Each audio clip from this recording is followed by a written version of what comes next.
Amis du paranormal, bonjour. Voilà, donc la vidéo d'aujourd'hui va vous montrer simplement l'utilisation de ce détecteur de mouvement à vibration et qui plus est sonore.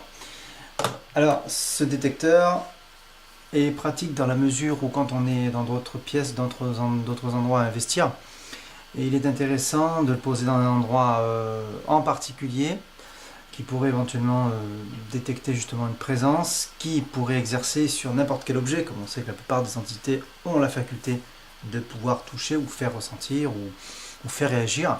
C'est-à-dire qu'en fait, il faudrait tout simplement le fait d'arriver à le bouger pour déclencher donc le système de la vibration et de l'alarme, et qui plus est l'alarme assez puissante d'ailleurs.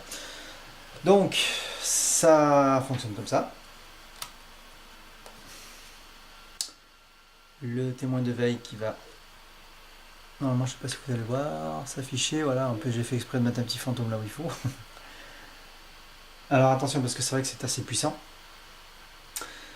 Normalement il faut une certaine, c'est vrai, une certaine pression, je veux dire un certain mouvement assez conséquent pour le déclencher.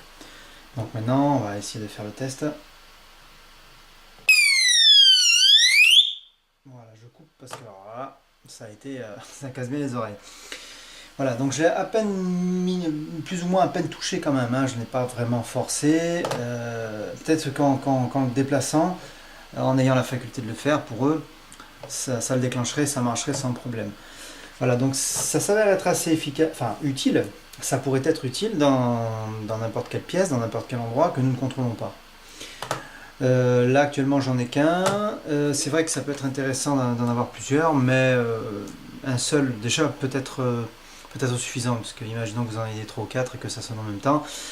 Ça peut aussi avoir des effets, une utilisation plutôt, je dirais, plutôt une utilisation d'ordre plus logique, c'est-à-dire en fait vous allez dans un endroit où alors, vous avez votre matériel qui est entreposé, et si qui plus est une introduction, on va dire quelqu'un qui s'amène, hein, un individu, quelqu'un qui tenterait éventuellement de piquer ou de vous déranger, hein, on va dire de troubler votre investigation.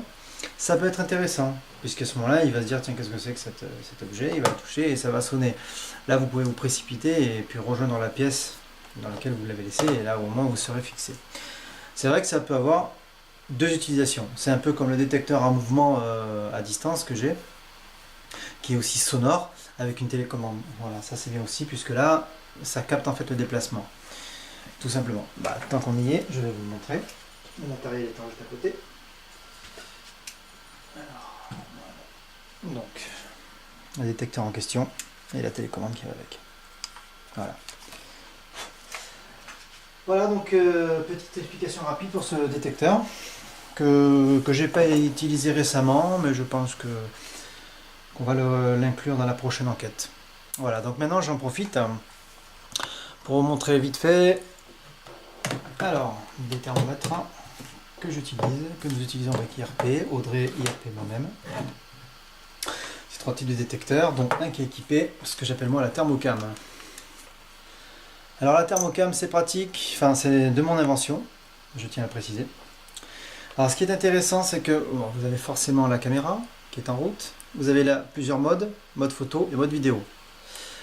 Quand on actionne le thermomètre, on a évidemment la lecture de la température. Ce qui est intéressant c'est que si une orbe ou quelque chose, une manifestation que vous pouvez voir apparaître dans cette petite MDV, cette petite caméra, s'il y a une manifestation que ça correspond à la température, hop, on peut basculer en mode photo et avoir la corroboration de l'image et de la température.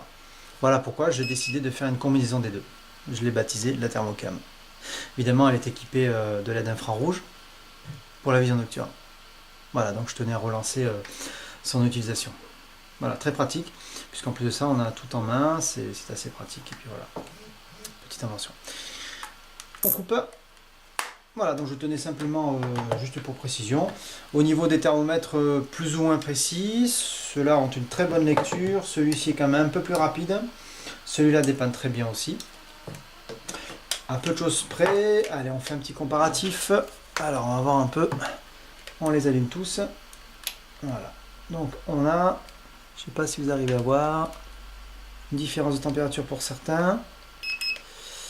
25, 24, 23, tout dépend, ça dépend de la correction.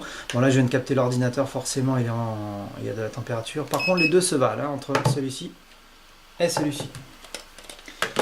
Voilà, donc ça me permettait simplement de vous montrer la particularité de ces thermomètres infrarouges à laser. Très pratique, évidemment, en enquête. Voilà, donc petite vidéo rapide, simple, hein, pas besoin de s'éterniser sur le sujet, hein, par rapport à ce détecteur, c'est très simple d'utilisation et ça peut s'avérer être efficace. Voilà, donc j'espère que cette petite vidéo vous a plu, et en tout cas très bientôt pour nos futures enquêtes, Audrey RP et moi-même, et nous vous disons à très bientôt. Au revoir.